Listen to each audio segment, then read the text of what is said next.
Welcome to the June 17, 2013 Troy City Council meeting. Is Pastor Fred Betcher in the audience this evening? If you would please rise, Councilman Henderson will give the invocation, and please remain standing for the Pledge of Allegiance afterwards. Councilman Henderson. Thanks. Heavenly Father, we thank you for this wonderful day that you've given us again.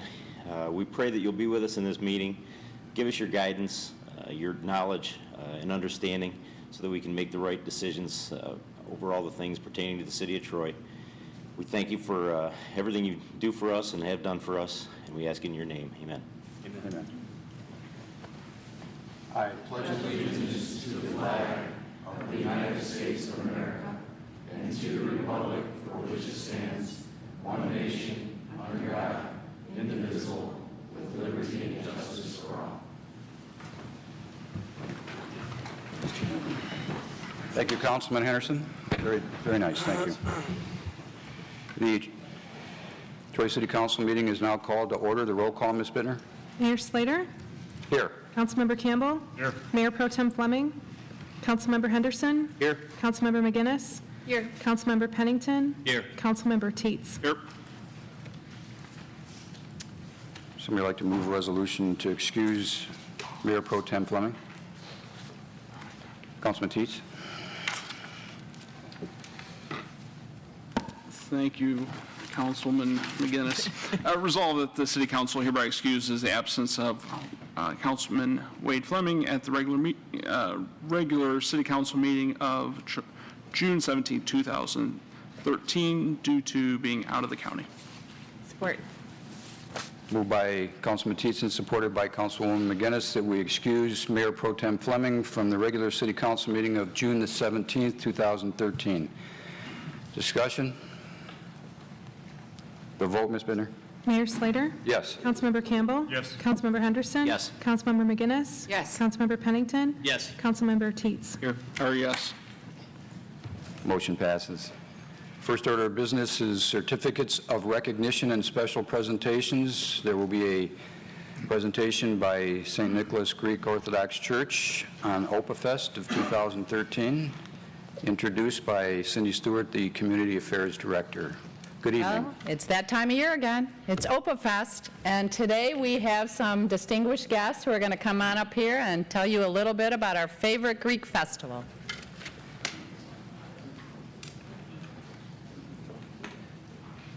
Good evening. Welcome. Good evening, Mayor. Mayor Slater, honorable council members, hardworking members of city staff, everybody in the audience, and everybody on TV. This weekend it's time for OPAFest again, as Cindy stated. For 20 years, we've been part of this community, and we've indulged you in our culture, in our food, and our entertainment. We're looking forward to doing it again this year. Couple things to we have wonderful Greek and food pastries. If you get tired, we have our kaffanel to wake you up, and we have a taverna to help you keep the night going. Traditional music and folk dancing this year featuring the live music of Enigma Detroit, which is a Greek band. We have many cooking demonstrations, and this year we're featuring the three sisters from Toronto, famous Greek cooking ladies. They're also there to sign books on Saturday at 5:30 and 8:30. On top of our wonderful cooking demonstrations, we also have church tours. If you've ever been to the church, a lot of people love doing a church tour. It's a wonderful facility. It's a wonderful building. If you come by, check it out. We also have our Plaka-style marketplace where you could buy anything Greek, and among other things. And then we also have kid games and activities. Behind the scenes, our community has been working very hard, from the old ladies baking all the authentic Greek dishes to our 260 dancers. We have the largest Greek troupe of dancers in Metro Detroit, and I'd like to introduce a couple of them. We have Katerina and Oresti. This is his first year in dancing this year. And we have Sia, who's a sort of a veteran, as well as Sophia. So they're going to be dancing and entertaining everybody this weekend. So again, this weekend, starting at Friday at 4 o'clock, the Opa Fest starts. We're going to be there to 11, Saturday from 12 noon to 11, and Sunday from 12 to 8. We look forward to feeding our wonderful Greek food. That's all homemade, and it's some of the best Greek food around at all the festivals. We're also looking forward to engaging you in our culture, and we're also looking forward to showing you a good time. And we all look forward to seeing everybody at this year's Opa Fest. Thank you. And one quick thing for all the help that the city has done for us. We brought a little gift. We have a whole tray of baklava. If you enjoyed sweets that are soaked in honey and nuts and that, this is just for you. So please indulge yourself and enjoy. And again, thank you to the council. Thank you to the mayor and our staff, city staff, for everything you've done for us, and we look forward to seeing everybody at this year's Opa Fest. Thank you. And that's the weekend. Thanks.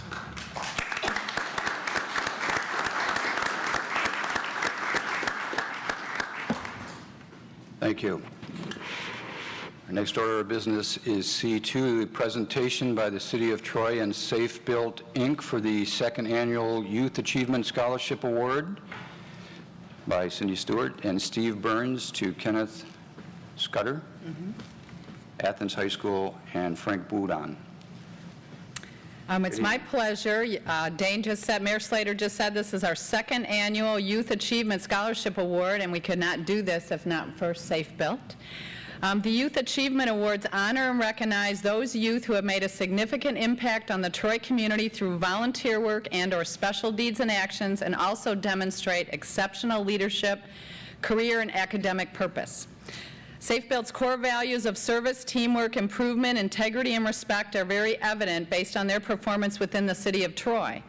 And Safe Built's involvement in the annual scholarship program shows their commitment to the communities they serve, especially Troy. And first, I would like to introduce Kenneth Christopher Scudder. We call him KC. KC graduated magna cum laude from Athens High School about a week ago, and he's been a member of the Student Congress. This fall, he will attend the University of Dayton to study finance. We figure he can come back here, Tom, when you're ready to retire. He was a member of Athens High School's varsity football, lacrosse, and track and field teams. He was on Troy Youth Assistance Board of Directors. He coached Upward Basketball, and he worked as an unpaid intern in the city attorney's office. Troy Youth Assistance, as you all know, is a nonprofit organization committed to reducing juvenile delinquency and child neglect in Troy. While serving on the TYA board for 3 years, Casey helped plan and implement 3 winter warm-up parties at Morse, Troy Union, and Waddles Elementary for low-income students. He recruited National Honor Society and Project Lead volunteers from Athens and Troy High, and each child there had a high school buddy. Together they made blankets, they ate pizza, they made cupcakes, and they played team-building games. While serving on Athens Student Congress, Casey and his fellow students raised a record $41,000 in 2013 for Angels of Hope charity. He has thoroughly enjoyed his 4 years at Athens, as well as giving back to our Troy community.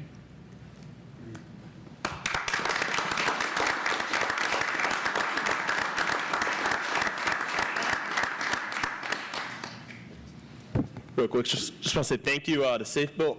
It's really generous. I know student loans are really high these days. And then thank you, City Council, for making this happen. So thank you. Yep. Thank you.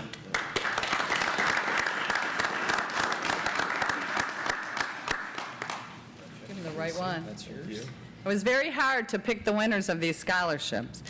We also offer one to either a 9th, 10th, or 11th grader. And then Frank, he's going to be in 11th grade at Troy High in the fall with a career GPA of over 4.0.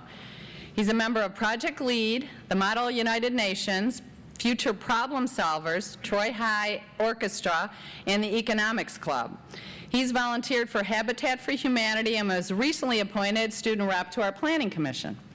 Frank received national media attention as the 3rd place winner with his team member in C-SPAN's student documentary contest for his video on poverty. And I know everybody took a look at his video. He was also a national finalist in Siemens' We Can Change the World Challenge, and he placed 7th in the nation for a national French contest. Frank worked as an intern in a local law firm in Troy this summer. Since he started high school, Frank has consistently volunteered within our community. After working at a few Project Lead events, he discovered that he genuinely enjoys volunteering.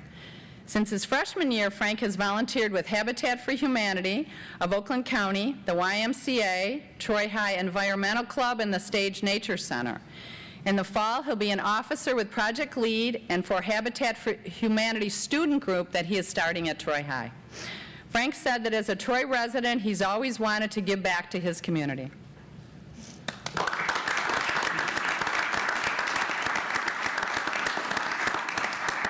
Yeah, I just wanted to thank everybody for this, especially Safe Built and the City Council, obviously, and this is a wonderful opportunity, especially since you're giving this to an underclassman. I really appreciate it, and I just want to thank you guys for everything. Thank you. Thank you.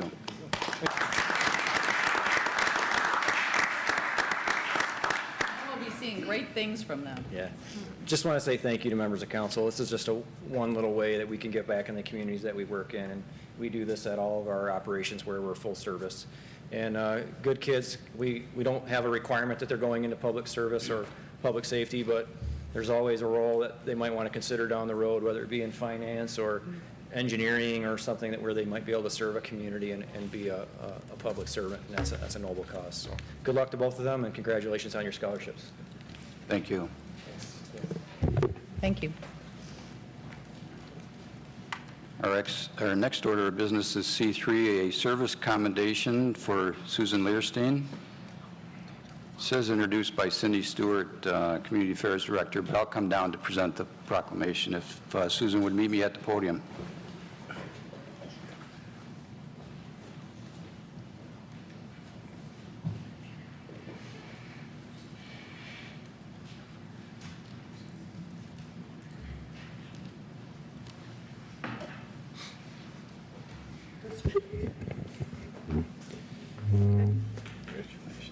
Are you going to cry? No, I hope not. Okay. I would like to present the service commendation to Susan Learstein. Whereas Susan Learstein began her career with the City of Troy on May 16, 1988, when she was hired as an account clerk in the Finance Department. In 1990, she was promoted to administrative aide to the Streets Division in the Parks Public Works Department, where she met her husband, Brian. And whereas Suzanne was promoted to buyer in the Purchasing Department in 1995, reclassified to the Purchasing Systems Administrator in 2002, and promoted to the Director of Purchasing in 2007.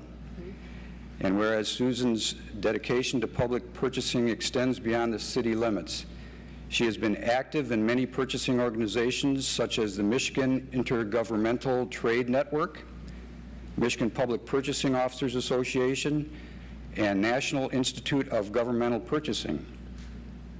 Susan has also been a trainer to her coworkers for JDE and our current New World Systems. During her career, Troy's Purchasing Department received the prestigious Achievement of Excellence in Procurement Award from the National Purchasing Institute 8 times in a row. And whereas, through quiet and unassuming in her day-to-day work, Susan's dedication to the city and our purchasing practices, as well as her reputation for great customer service, is well recognized. Susan has a Bachelor of Science degree in accounting, as well as certifications as a certified public purchasing buyer and a certified public procurement officer. Susan has saved the city a lot of money in her 18 years with the Purchasing Department. And whereas Susan's commitment was very evident when she came back as a part-time purchasing director 1 week after retiring and worked until June 21st, 2013, giving the city time to hire and train a new purchasing manager and buyer. Susan will now officially retire from the City of Troy with 25 years of dedicated service. And whereas in her retirement, Susan will have more time to spend with her husband, Brian, daughter, Hillary, son-in-law, Bob, grandkids, Zachary and Lauren, and son, Nathan, and daughter-in-law, Carolina. She will also be able to devote more time to playing golf. That's right. And to to her and Brian's new venture, which is managing laundromats. Now therefore be it known that the City Council of the City of Troy takes this opportunity to express its appreciation to Susan Learstein for her many contributions to the betterment of the city, and be it further known that the City Council of the City of Troy, on behalf of themselves, city management, and the citizens of the City of Troy, extends wishes of prosperity, good health, and happiness to Susan during her retirement years. Presented this 17th day of June, 2013, and it's signed by myself and members of the City Council. Congratulations, Susan. Thank you.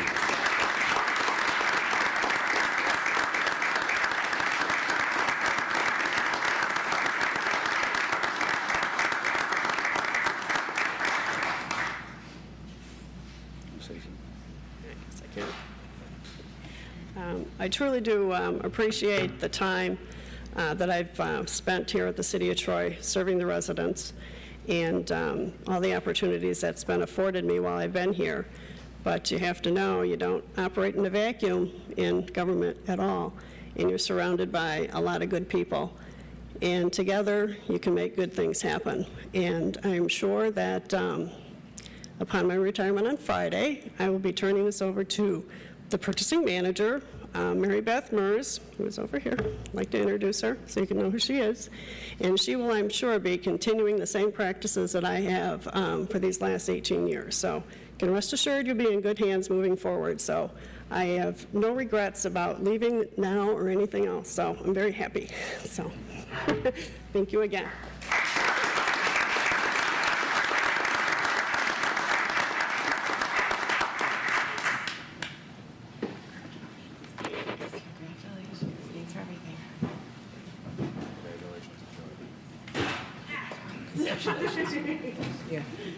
Good work, Susan.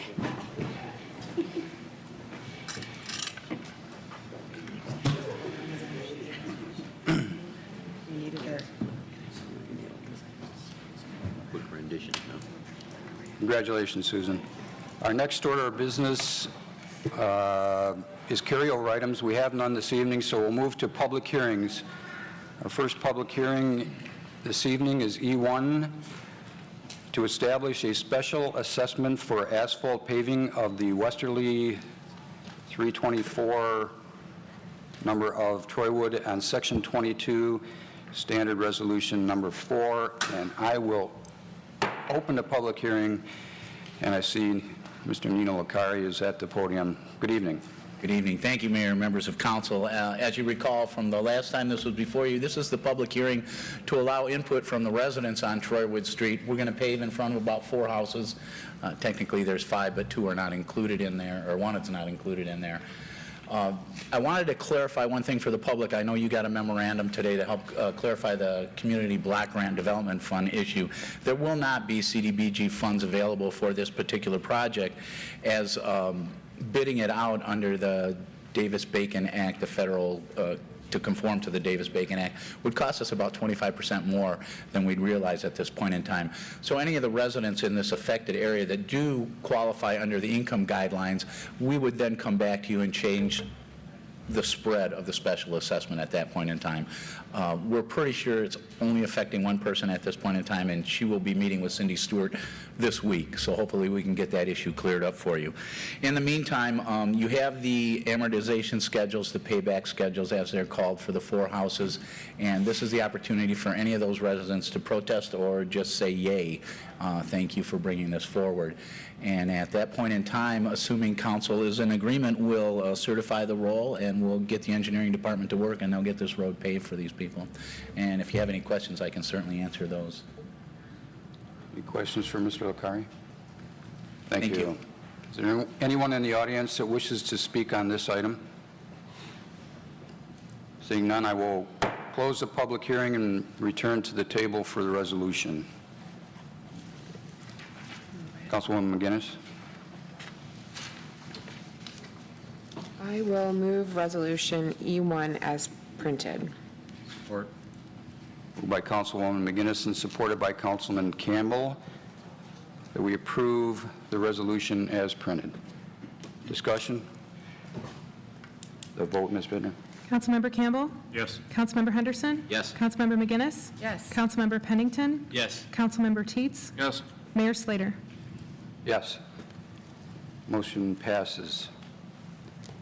Next order of business is public comment for items on the agenda. And for those citizens that plan to speak at either of the public comment sections this evening, please review the rules and regulation portion of the agenda, as we will strictly enforce those rules. James Savage, resident, wishes to speak on I-4. Good evening. Good evening, Mayor. Good evening, Council. And once again, I'm required to speak on an item which has not come before Council yet, because those are the rules. But since nobody is interested in changing the rules, I guess that's the way it's going to be. So the only thing I have to go on in this item is what we read in the newspaper, and that's regarding the DDA.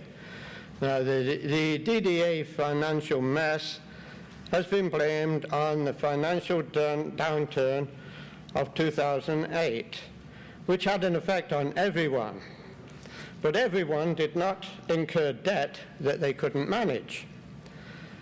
Countryside Mortgage was probably the first indication of what was to come, and that was in 2006 when they went broke.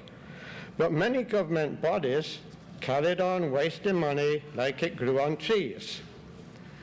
If the DDA had not wasted huge amounts of money, they might have been able to pay off the debt without the problems that we're seeing now.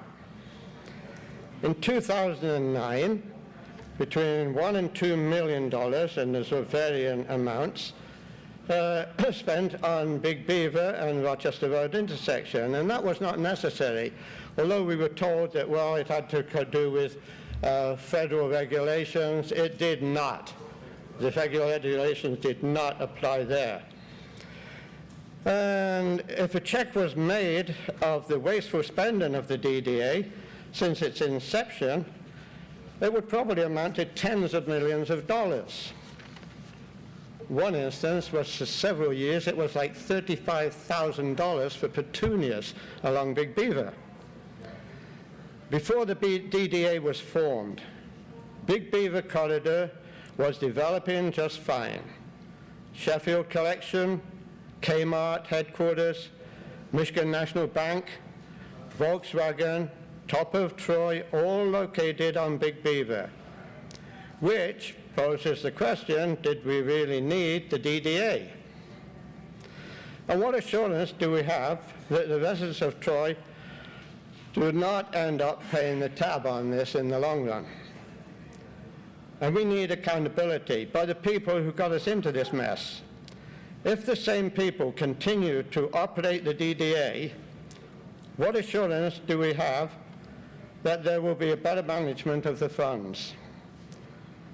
And I remember at one point, one member of the DDA made the comment that we can turn Big Beaver into the Champs-Élysées of North America. Well, I don't know what world he was living in, but it wasn't the same world I live in. Thank you. Thank you. That concludes the list of persons that have signed up to speak on items on the agenda. Our next order of business is City Council and City Administration response or reply to public comment. Are there any this evening? There are no postponed items, so we will move to regular business. First up is boards and committee appointments. There are no mayoral appointments, but I will move to appoint Richard Mitch Huber, student member for the Liquor Advisory Committee for the term to expire on 7/31/2014. Support. Moved by the chair and supported by Councilwoman McGinnis that we appoint Richard Mitch Huber, student member to the Liquor Advisory Committee for the term to expire 7/31/2014. Discussion. The vote, Ms. Bittner? Councilmember Henderson? Yes. Councilmember McGinnis? Yes. Councilmember Pennington? Yes. Councilmember Teetz? Yes. Mayor Slater? Yes. Councilmember Campbell? Yes. Motion passes. We'll wait till Mayor Pro Tem Fleming comes back for other nominations to boards or committees. So our next order of business is a request for a closed session. Somebody like to move that resolution?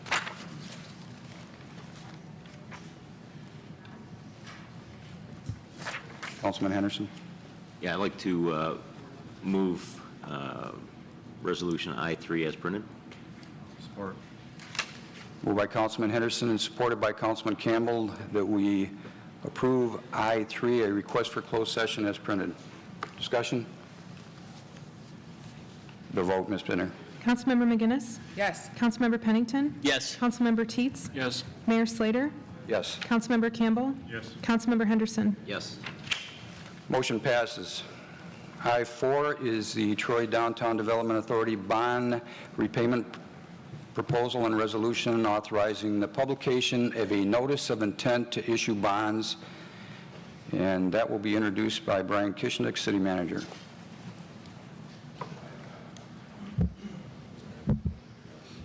Good evening.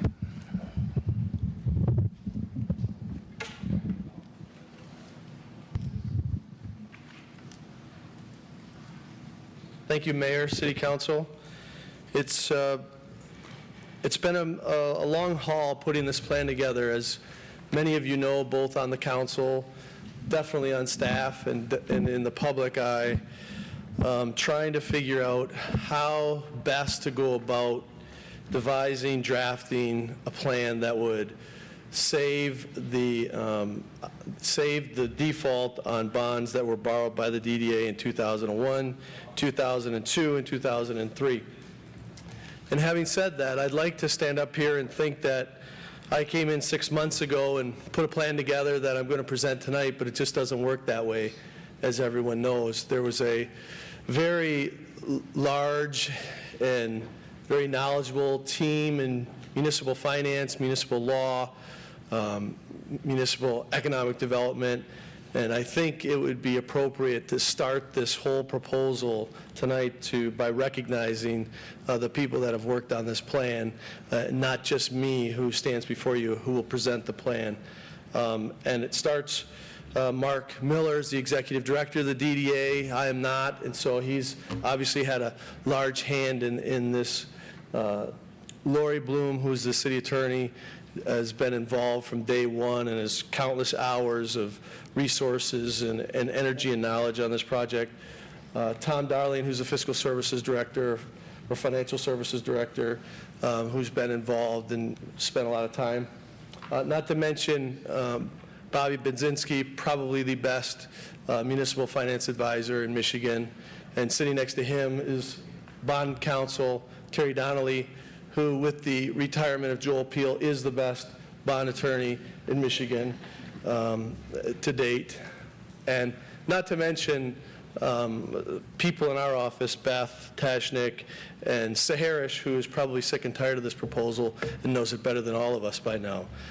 So that's a large group that was put together that's been involved in this, as well as people outside, municipal attorneys, municipal downtown development directors, people that I know in the business of municipal governance, DDAs, tax increment financing, Jerry Poison and Bob Dadow, and the county treasurer also, who have been involved in this, trying to present something that we can all walk away and live with, but probably not be real happy with. But at the end of the day, we will make sure that the money that was borrowed will be repaid.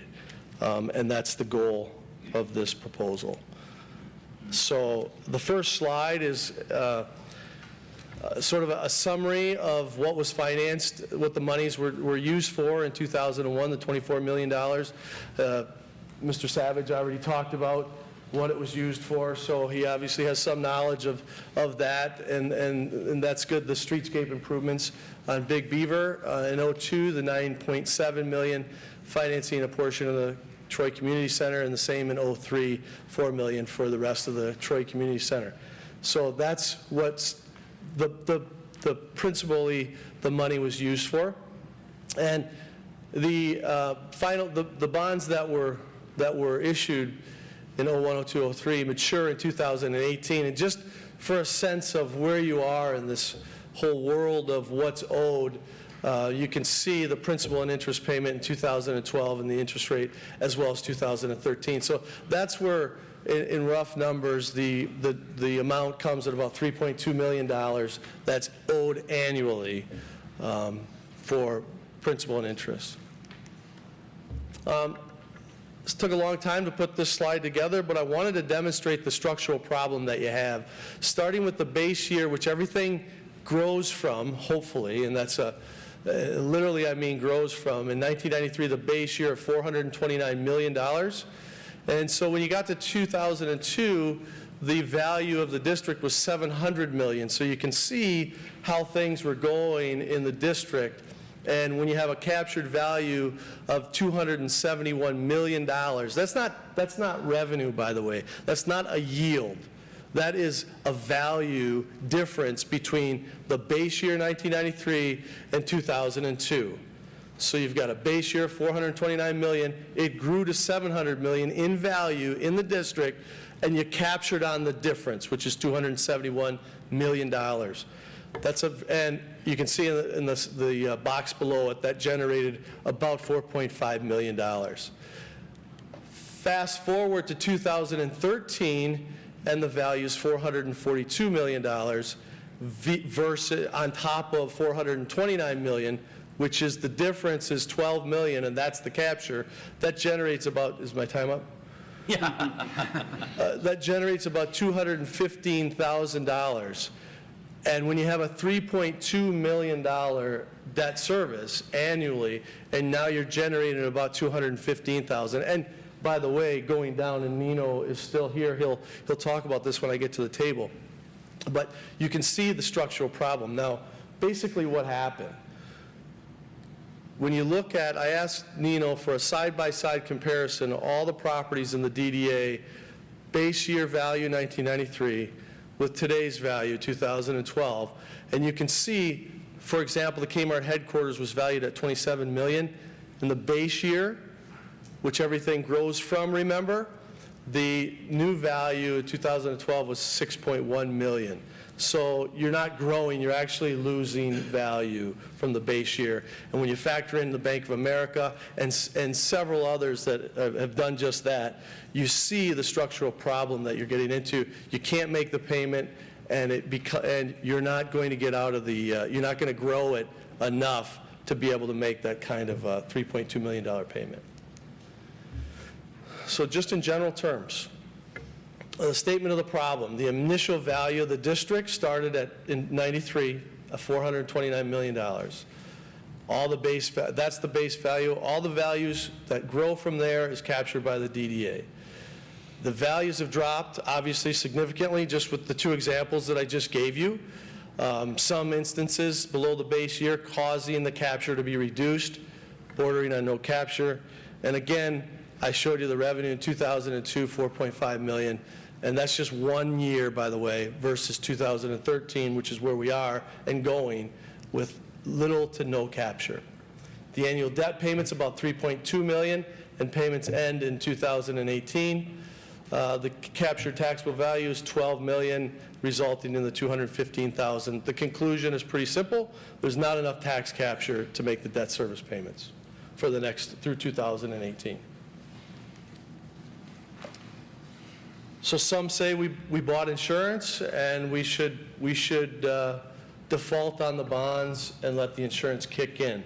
As our plan demonstrates, that's not the way it works. We would be required to pay that money back with interest, according to our bond counsel, according to the documents. Not to mention, default cannot be an option. And we talked about solving the DDA issue back when we did the brainstorming and the strategizing. And here's just some of the reasons why. City's bond rating could be adversely impacted. Access to capital would be significantly impaired. And this is what everyone will tell you when you meet with the municipal advisors and the finance people.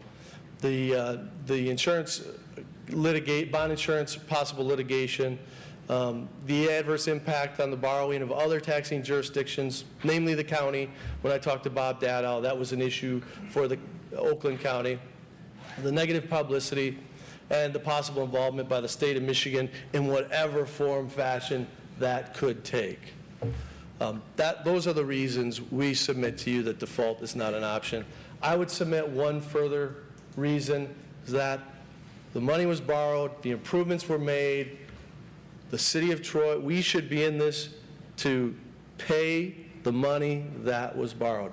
Yes, I realize the DDA borrowed the money, and what I do also realize is the city council appoints the DDA, authorizes, approves the budget, and we need to make sure we solve this problem together with as little adverse impact to the city and the taxpayers, and that's always been the case. The proposed plan, here's what we propose to do. We propose to increase the captured value by eliminating the underperforming properties from the development area, and we showed you a map that's in your packet, but basically these properties include the Ameritech Building, Troy Marriott Hotel, Bank of America, Somerset, Kmart World Headquarters, formerly Sheffield Office, Farbman Office Park, and Handelman Office Building. Those 2, 4, 6, 8 properties who have reduced in value significantly and adversely impacting the district and the values in the district should be eliminated from the development area. We should extend the debt schedule for 20 years, as well as the DDA, the development plan, and the tax increment financing plan to allow for the borrowing of about $14,485,000 to be backed by the city for the 20 years, and then that debt service would be repaid with tax capture as we show in our schedule.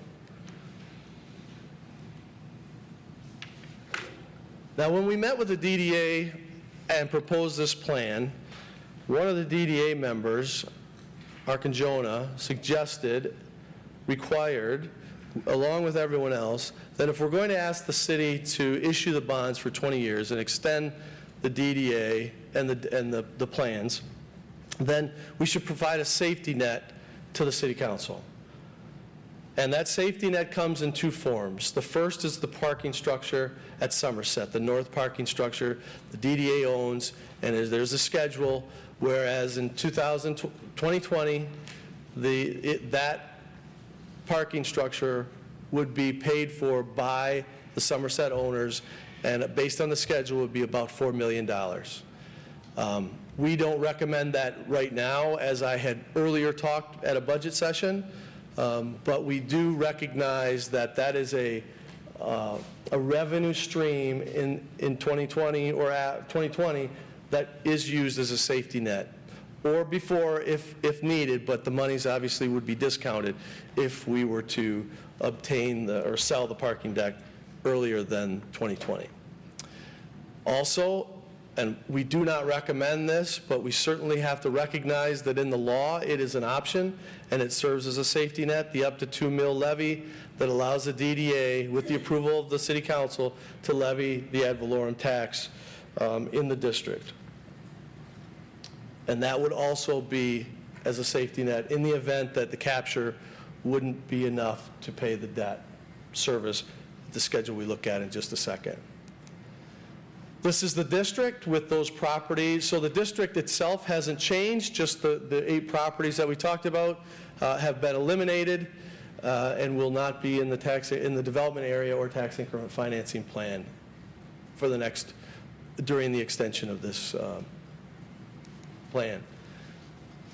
The total taxable value, the new base would be $313 million that we would start from, and with Nino's projections, we would, and I would call on Nino and Bobby Budzinski to, at least they would be available to answer questions, because what I want to take you through this slide, but it's very important, and this is basically how the whole thing comes together. The values are again based on Nino's values, with the capture, which in the first year would be $61 million, and you would realize about $1 million in captured taxes, and the estimated bond payment would be $800,000 for the year. The next year, the captured taxes would be $978,000, the bond payment $766,000 would be the payment. And that's based on a schedule that is just in draft form based on market, right, Bobby? It's not cut in stone. No, correct. When we actually sell the bonds at a later date, that schedule will be cast in stone. But we will use the revenue stream under captured taxes to make sure that the bonds cash flow out and there's sufficient annual coverage to meet the debt service requirements. Nino, do you want to say anything about the values?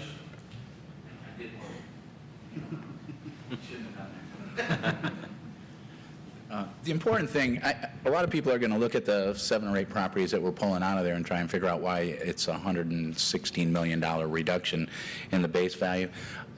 The personal property also comes out, so literally we had to go back to the 1993 roll, find out what personal property was in there, and that value comes off of the base value of the district too, because that was a starting value that existed at that point in time. So the 7 or 8 properties don't amount to $116 million, but with all the personal property they did.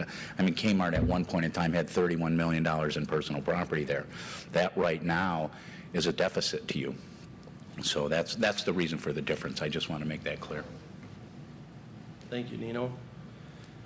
So this table right here becomes the crux of the plan, if you will, in terms of the finances and how this project is anticipated to cash flow out so that there isn't another issue in the future. Again, these are projections, and they're conservative projections. They're projections we think will work. So the timeline to implement the plan is we would ask the City Council to issue a notice of intent to issue bonds tonight. On Wednesday, we would go to the DDA and present the plan amendments and ask the DDA to recommend approval of plan amendments to the City Council.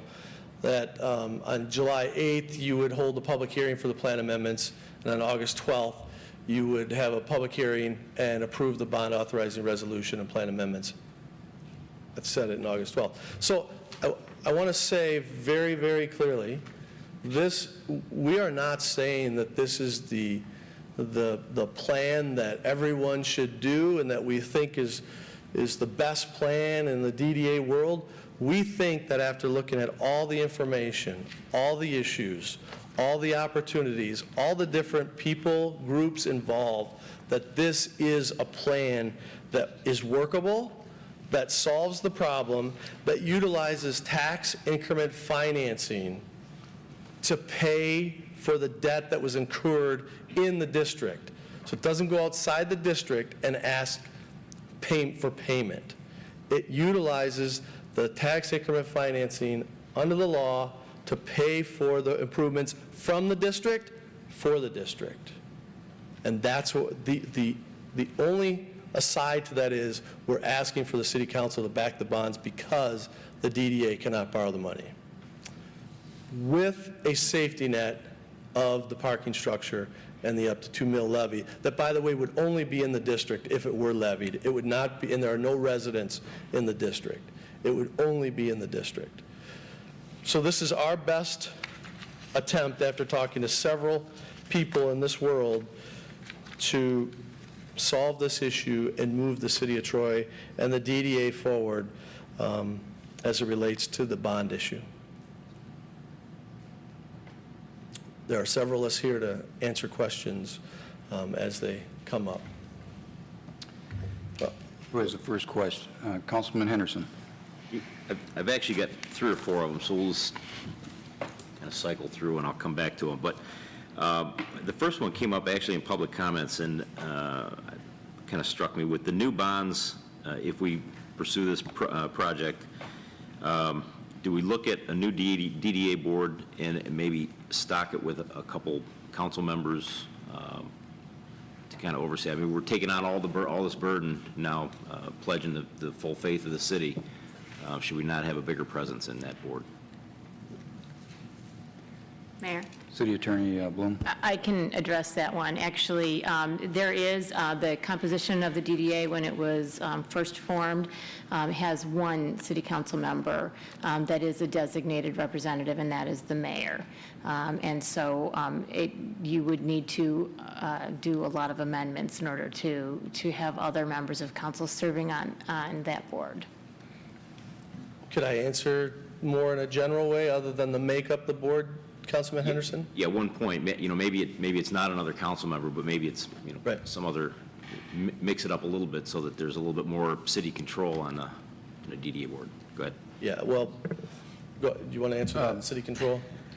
But the city council has ultimate final decision on all of the DDA decisions, correct? The budget. Yes, Yes. you do approve the budget.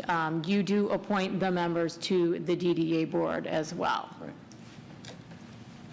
City Manager Kishnick. Yeah, just two things. First of all, as the plan is being written and going to be proposed, the proceeds from the capture would only be used for debt service, debt retirement, maintenance and administration, but primarily debt service. So it's not like there's a catalog of projects out there. So that's another safety net. Number two, given the experience, the history and the situation, we would be very, very in tune with what the DDA is doing and how it's operating and reporting on and attending, and reporting to the council on a regular basis, as well as reviewing this plan on a more than annual basis to see how the values are coming in, to see what Nino's projecting, to see how it all is playing out. So that's what I would recommend more than anything, some strong oversight by all of us, administration and city council, going forward. And I think your point that there's going to be no new projects in this district. We're just interested in paying the debt. So there aren't going to be any decisions made by the DDA board on any projects.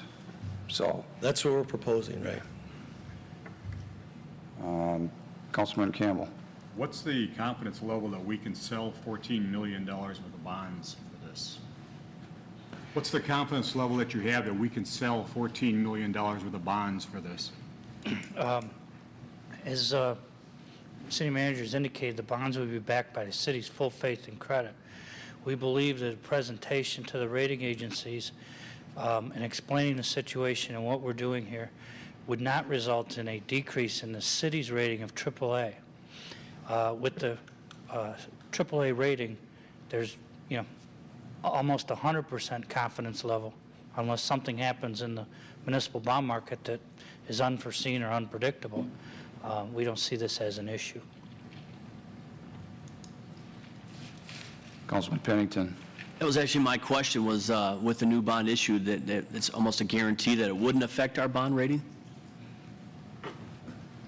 Given what I know now, given what the situation is today, I don't see it impacting the city's rating. However, the rating agencies put new policies and new requirements in place almost on, I don't want to say on a daily basis. If there's something in the works that we're unaware of, or something that happens in municipal debt issuance, either locally, statewide, or even nationally, that could have that impact, but I can't predict that. But my professional opinion that if everything is status quo, I don't see this impacting the city's rating at this point because there are revenues projected with reasonable projections to make this revenue neutral to the general fund. Thank you. Councilwoman McGinnis. I just wanted you to clarify something because at the beginning when you talked about what we had used the funds for, you mentioned the streetscape on Big Beaver, you mentioned the community center 2 payments, but you didn't really talk about the parking garage, and then you brought it up again when you talked about the safety net. So can you just talk a little bit about that so everyone can understand why Somerset has come to the table? Yeah, that's a really good question, and one that I asked Lori several times, probably in my early days here, because I really didn't understand it.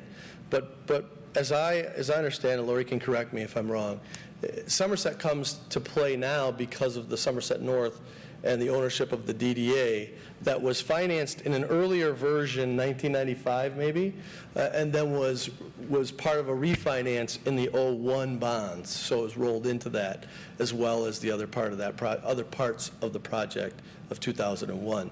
So it was refinanced in the 01 bond series. And it comes into play because it's an asset and it has value based on a contract that the DDA has a guarantee of the income from the Somerset Mall owners in 2020. Does that make sense? Yes, and they came to the table to kind of be part of the discussion in terms of whether that's a payment that could be used now, or at this point we've decided to use it as a safety net. Is that a fair statement? That's true. You know, I'm not so, I don't know who came to the table. I had breakfast with some people, and that Nino was involved as well, of the ownership group, and they said they'd be more than willing to help if we needed short-term cash infusion or any other kind of cash infusion based on the deck parking structure. So they were more than willing to help out in some way utilizing the deck.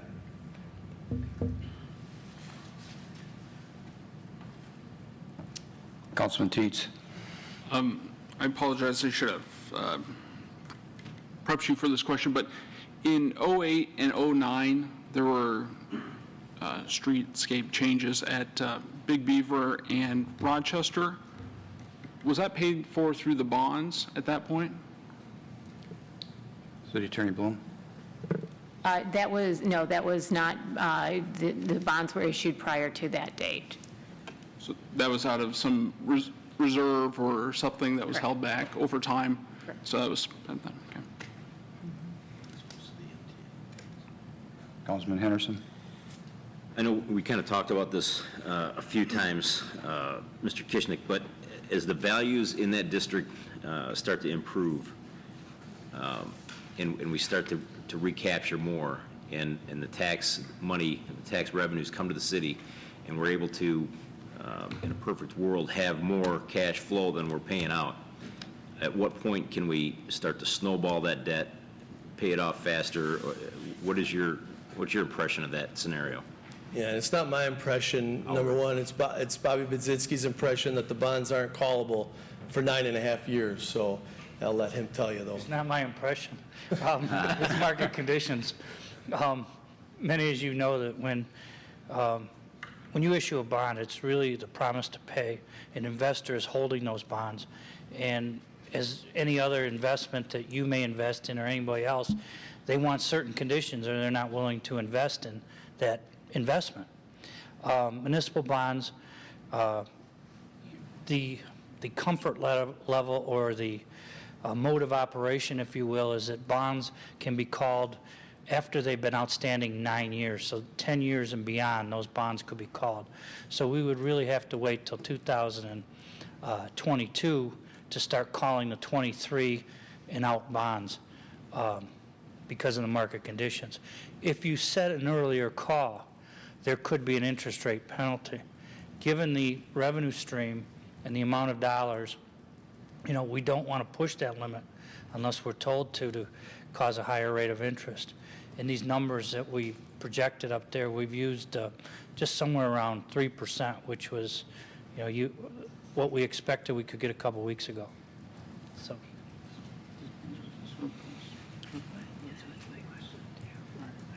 Is it possible to add to the district after this and capture? Is it possible to add a property? Property to the DDA district and capture? You would have to go through the amendment. You would have to go through the amendment. Amendment process, right? City Attorney Bloom?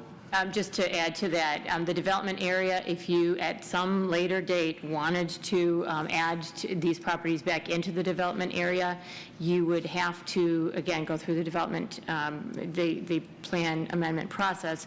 In addition, you have final say. City Council has final say on the approval of the plans.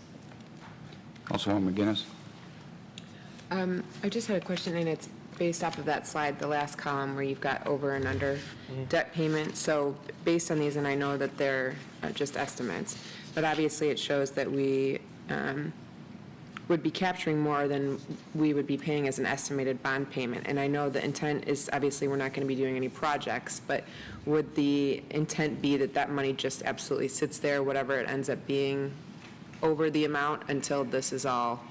Yeah, and as Dave said, maybe a call early, or, there is some maintenance and administration cost that's going to have to go in there that's going on that we wouldn't want to project right now. Right now, to me, that's pretty tight. I don't know, these guys are shaking their head. Yes, it's pretty tight in terms of what's surplus, what's not. So in the end, if we didn't spend the money, it would have to be refunded to the taxing jurisdictions. Okay, that was my question. Councilman Pennington. City Manager Kitchnick, the second item in the safety net was, you mentioned an ad valorem tax, which I've never heard of before. Can you explain that a little bit more and just? That's the taxes that the city would levy. In this case, the DDA levies the millage rate, just like you pay the 10 point whatever mills on the value of property in the city of Troy. So this particular millage, up to 2 mills, would be based on the value of property in the district. Okay. So it would just be you said the business owners are not affecting any citizens? It's all properties in the DDA district, but there are no residents in the DDA district. Okay. So it would be just business owners. Right. People who borrowed the money, or the money was borrowed to improve, that's who would be paying it back. Councilman Henderson. Back to the previous question on the size of the DDA district and adding businesses into that mix. We have a few parcels that are projected to have restaurants, and even I think there might be a future development maybe at the Kmart headquarters location. Since they're going to be completely not in that plan, how easy would it be to add a new business in on a one-off situation? Is that probable, not likely? It's not likely. But where are you talking about? The Galleria right next to the 75? Is that what you're talking about? Yeah, that specific. Well, that would be that's in the district. That's in the district. Yeah. Currently. The Arcangona development down the road towards Somerset is in the district. So that's the other one I had. Basically, the new development you're seeing, except what past Rochester Road, Mark, is in the district. Okay. And we haven't excluded any of those properties because they're the most potential. It's just as Nino will tell you, and I don't see him now. Oh, right here. As Nino will tell you, that they help the district in terms of the value increases, but the numbers are so big and they're not that large enough to have the impact that we really need. We're talking nickels, not. Yeah. Is that accurate, Nino? It is. Just as an example, the 1675 West Big Beaver building was a 6-story office building. It's being torn down by Mr. Jonah, and he's going to put retail up front there, basically 1-story retail. So there's a base value on that property somewhere around $5 or $6 million. The new development's going to be about $3 million. So even with the new development, you're $2 million in the hole. Okay. Right. But those vacant parcels help, like the Galleria and some others.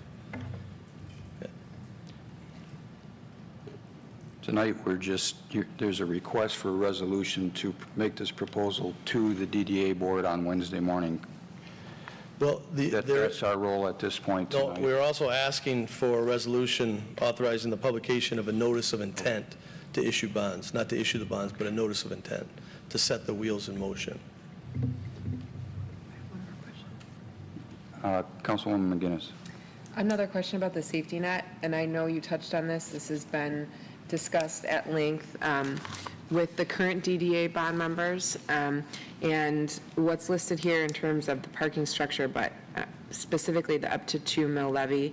That's something that's been discussed with the current board, the DDA board, and that's something that, would you say that they are in agreement with in terms of a safety net? I would say that the DDA board asked for a safety net. We brought it back as one of the options, one of the 2 options, the up to 2 mils and the parking structure, and they approved that proposal, if you will, to go forward. So I would, without speaking for them, they have approved the proposal with that in there, and they're the group that asked for the safety net for the city council. Okay. Councilman Henderson. Not a question, just a comment. When I first got on council, we started talking about the DDA and the potential for default. And, none of us wants to see default. I don't think that, that was one of the first options that was really presented to us in one of the first meetings that I talked about. I don't think anyone on council really wanted to go down that road. So I would just want to commend you and your staff for putting together a plan that, it maybe doesn't look as perfect as it could be, and there might be some things that open us up to a little bit of risk, but it certainly addresses the situation to a point that we can get it behind us, get a good handle on it, and moving forward, make a better situation in the future. So again, I just appreciate the effort that you put into it. One more. And as Councilman Pennington suggested, that would doing this have an effect on our AAA bond rating? If we didn't do it, it would absolutely have an effect on our bond rating, correct? Mayor, I cannot say it would absolutely affect, but I believe it would have an effect. There's just so many issues there that there would be litigation because the default would constitute the insurance company to pay. I personally believe that the insurance company will come after the DDA, possibly the city. It's not going to be good. I think it would have an effect, but I can't quantify it. I was in the DDA meetings, the last two meetings, and I would say the consensus from the DDA board was to solve this problem, it was going to take an effort from everyone, not just the DDA board, but it was also going to, the city was going to have to be involved in this somehow. This is an issue or a problem that this table inherited, and although we may not have had anything to do with it, it's our responsibility to solve the problem. Just like in 2009, there were problems, it was our responsibility to solve those problems. I think tonight you brought us a package to solve the problem. Now it's up to us as we proceed forward. Any other questions for Mr. Kishnick? I'll get one. Councilman Campbell. Is the DDA board prepared to, when you take this to them Wednesday, assuming we say go ahead, are they prepared to adopt this plan with no changes, no more? Well, they adopted the proposal at the last meeting to get it kick-started, so I would have every confidence they would adopt the plan as amended, the plan amendment, that will be presented by Terry Donnelly and Lori Bloom. We can be pretty secure that what we do here tonight is what they're going to see and what they're going to approve. Yes. I was at the meeting. I think there was consensus, and everyone in that room understood that this could not be an adversarial relationship between the DDA board and the city council in order to get this done. They recognized that. Everyone on the DDA board approved the budget, and every one of them gave consensus to move forward with the plan that was presented tonight. So I don't see any reason for them to step back from that. I personally believe that this is a great DDA board now. We've put some of the best financial and business minds on this board right now. They understand the problem, and I think the consensus from the DDA board that I heard was they were asking the city to be part of the solution. There were some suggestions about us taking over the community center because they felt that was our responsibility. But quickly, we went in another direction, and this was what was presented and left that meeting that day. So I don't like it, but I think we're going to have to live with it. Does somebody want to move a resolution tonight? Final question. Yeah. Well, we we want to move the resolution, then have a discussion on it. Okay. Someone else can move it. Somebody want to move the resolution? Councilman Pennington? I'll move that we move forward the resolution to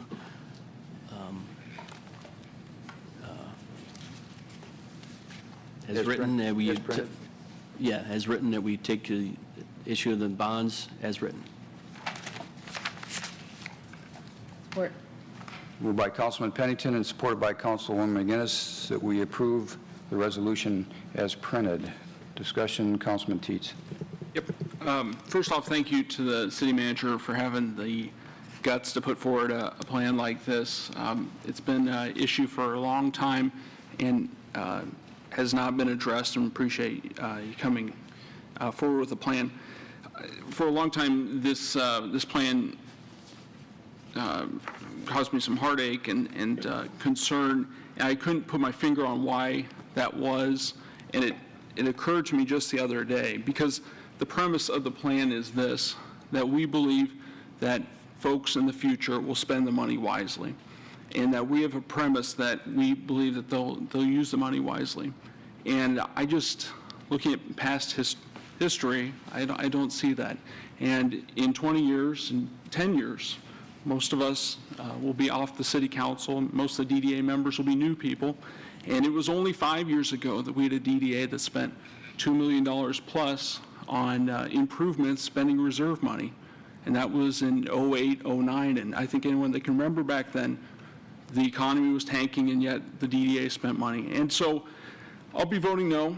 I just think the basic premise about that the folks in the future will be spending money wisely in a conservative manner is something that history doesn't bear out. So, any other comments? The vote, Ms. Bittner? Councilmember Pennington? Yes. Councilmember Teets? No. Mayor Slater? Yes. Councilmember Campbell?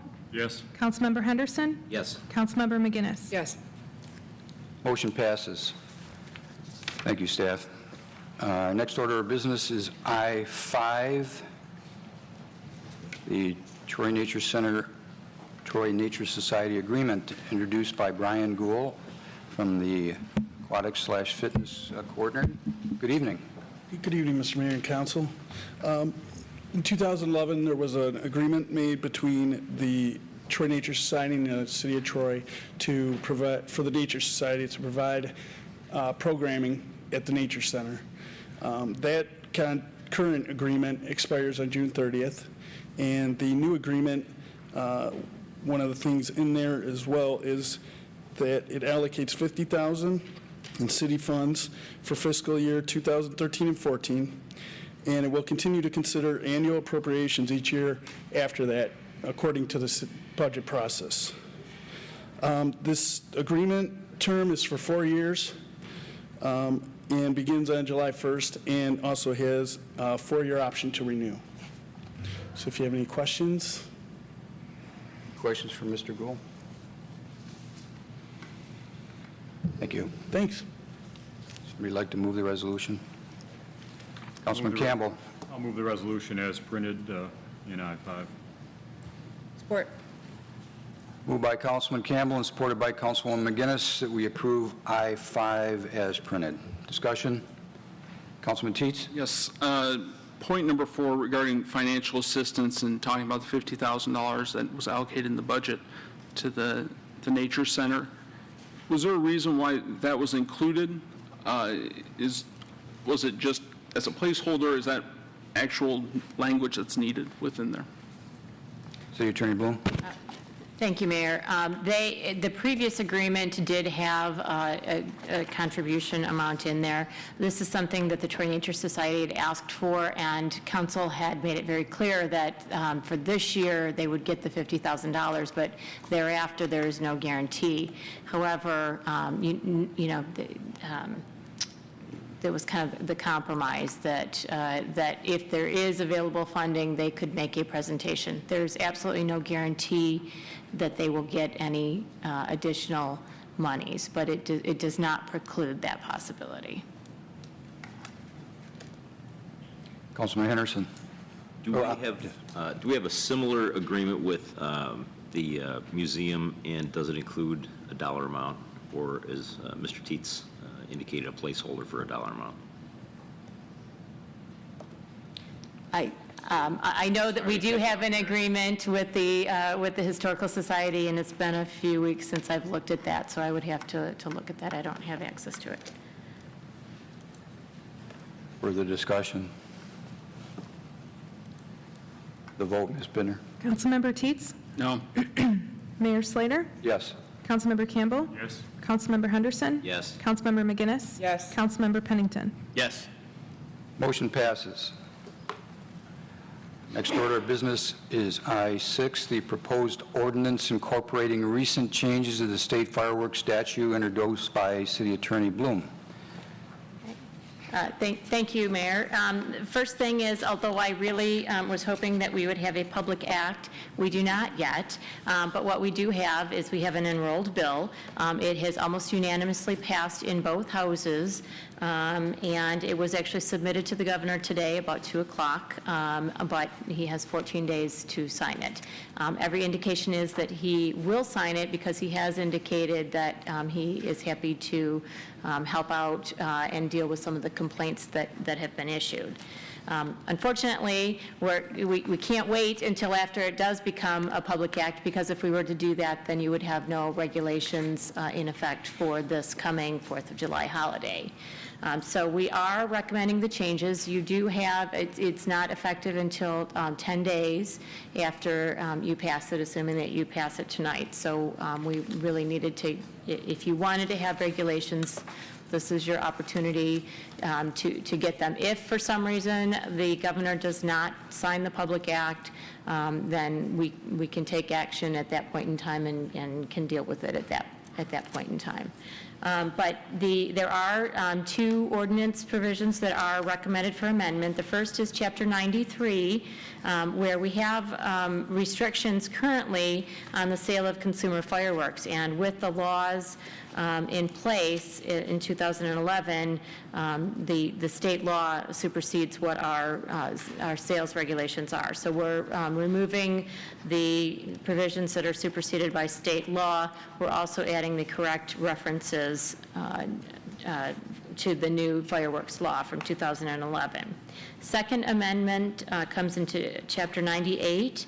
And it's clear now that fireworks are only allowed on national holidays. And national holiday is the day before, the day of, and the day after national holidays, which are actually specified. We spelled them out in this ordinance so that it's very clear what days you can discharge fireworks. All other days, fireworks discharge is banned. And then on those national holidays, the discharge cannot be from midnight to 8 a.m. New Year's, they allow, it's 1 a.m. to 8 a.m., but that it's prohibited otherwise, the discharge or use of fireworks. Also, these are provisions that are in state law, but we wanted to incorporate them into the city law because it might be easier to write a ticket under city law rather than going to the Oakland County prosecutor. So we've added that you cannot use while under the influence of drugs or alcohol, and you can't discharge on public property. And those are the proposed amendments that are incorporated in the revisions, and I'm happy to answer any questions that you have.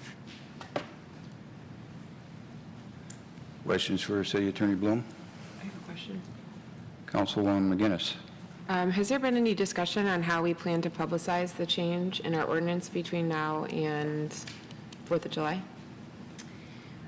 Well, I'm sure that we will get the word out. I think we're sort of waiting for the Public Act to be adopted and waiting for it to become effective. But obviously, we've got a very short period of time.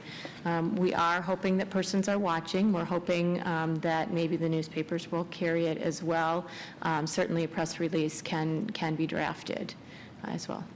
Maybe we could see if Cindy could add something to the website as well. And I know that there have been, based on some of the feedback we've received over the last year, there have been quite a few citizens that have been following this closely because they were unhappy with the changes last year. So I'm assuming there will be some people that have been following and will have the information, but it'll probably be important because of the short time frame for as many possible outlets for us to have access to, that we notify people of the changes. But thank you for your work on this. I appreciate it. I know I've been bothering you about it at least once a month since last year. Any other questions? Somebody like to move the resolution? Councilwoman McGinnis? I will move Resolution I-6 as printed. Support. Support.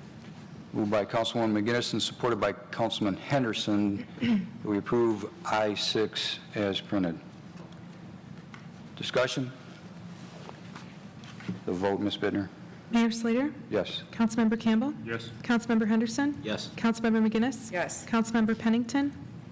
Yes. Councilmember Teetz? Yes. Motion passes. Our next order of business is the consent agenda. Does anybody at the table have an item they wish to pull from the consent agenda? Somebody like to move the resolution? I'll move it. Councilman Campbell, you move the resolution to approve all items on the consent agenda? As printed, yes, As sir. printed. Support. Moved by Councilman Campbell and supported by Councilman Pennington that we approve all items on the consent agenda as printed. Discussion? The vote, Ms. Bittner. Councilmember Campbell? Yes. Councilmember Henderson? Yes. Councilmember McGinnis? Yes. Councilmember Pennington? Yes. Councilmember Teetz? Yes. Mayor Slater? Yes. If you were here tonight for a consent item, they have all been approved this evening, which included not approving 2 liquor licenses this evening. Our next order of business is item K, memorandums and future council agenda items. There are none submitted. Our next order of business is public comment for items not on the agenda. Our first speaker is Chuck Rizzo.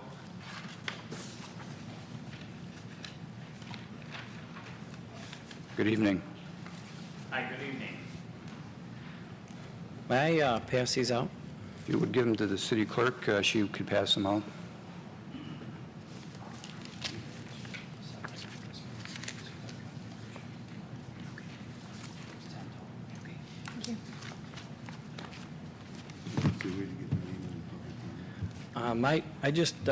The reason for me coming today is we recently bid, we were invited to a bid from SACRA in January.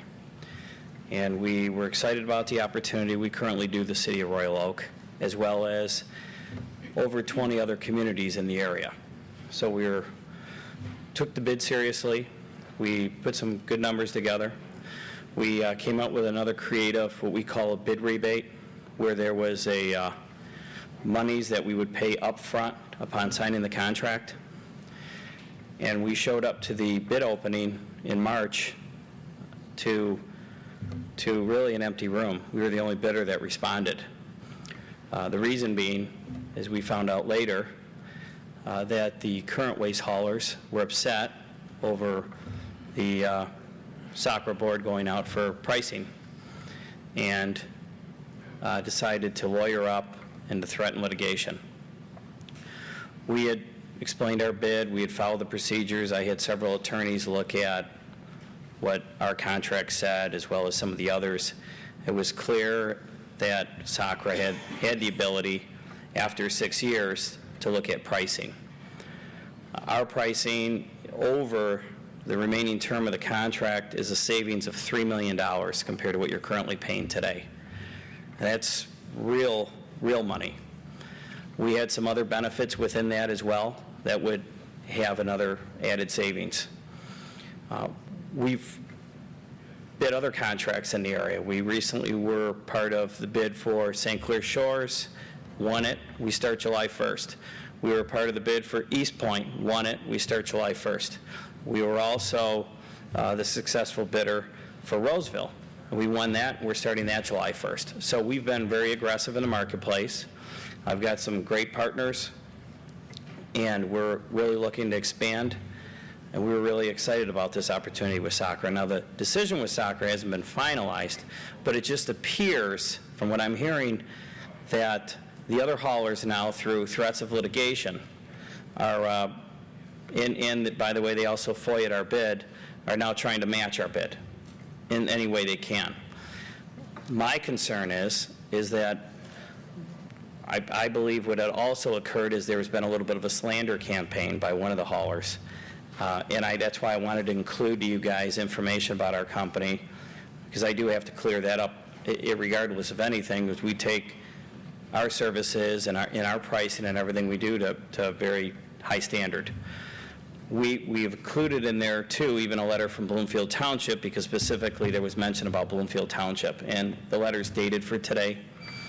There's no issues with Bloomfield Township. I'm sorry, your time is up. Thank you. Okay, thank you.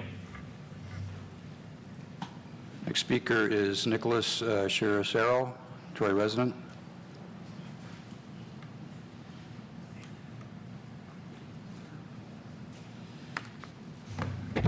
Good evening.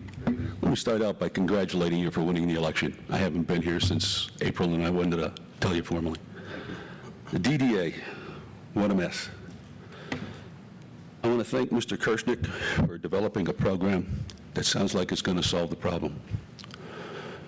The one thing I would suggest is that you check it out with the State Attorney General and make sure it falls within legal ramifications of the state. We don't need another mess. If we must bail out the DDA, let's either disband it or write into their extension the fact that they cannot take on another project until all of these bonds are paid for. I think that's only fair. All of you will be gone by the time this thing comes to an end in 2033. There'll be none of you on the council. You have an advantage, Mr. Mayor. You're on their board, but that won't last forever. Put into their contract the fact that they cannot take on another project until the bonds are paid for. The transit center. Where do we stand on that mess? I haven't heard anything here tonight. I haven't seen anything in the paper. The last thing I remember is that we lost in the appellate court, which I predicted. Where do we stand? How much is this going to cost us?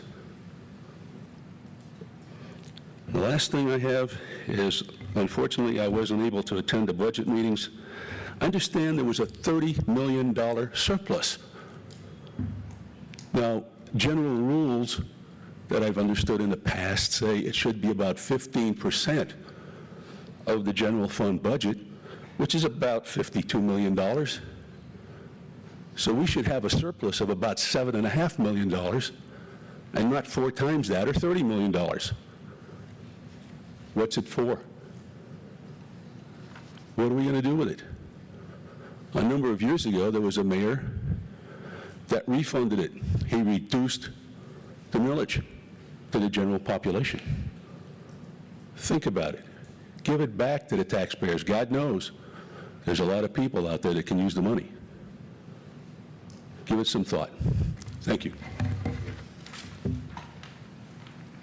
That concludes the people that have signed up for items not on the agenda. Our next order of business is council referrals, council comments. Councilman Pennington? Go ahead, Doug. Councilman Teets? You go first. First off, could you just give an update on the transit center, the litigation and things as they develop today? Just 30 seconds. Attorney Bloom? Thank you. Yes, today we had filed a motion for reconsideration in the Court of Appeals. Grand Sacra had filed a motion for immediate effect. The motion for immediate effect was so that they wanted all of the construction to stop on the transit center.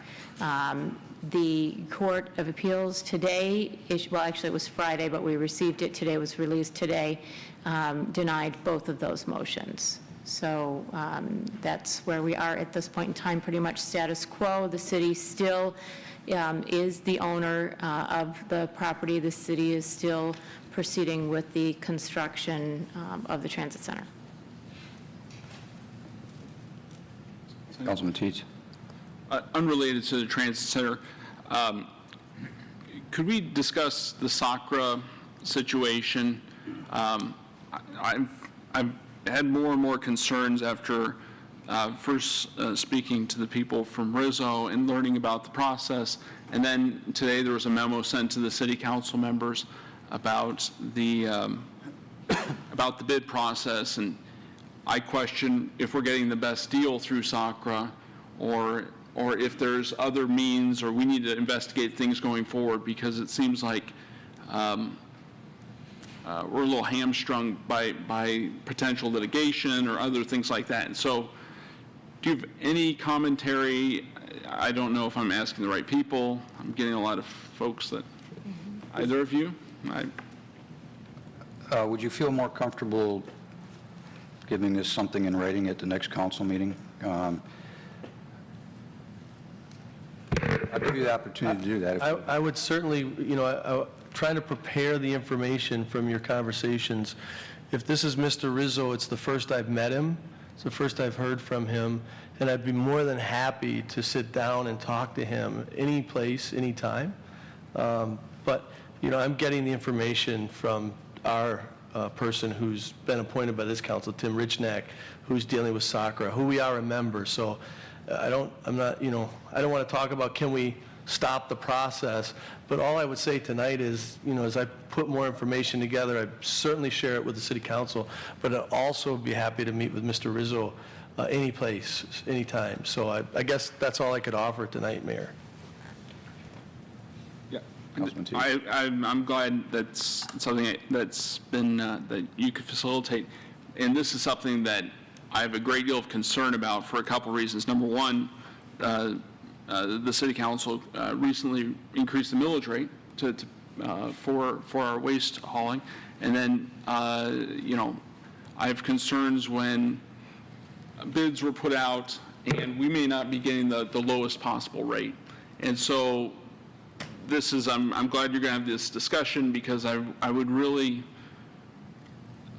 have an upset stomach if we found out that we weren't able to get that through SACRA, since frankly that's the reason why SACRA exists. There's no other reason than getting the lowest possible rate every single time. So thank you very much for having that conversation.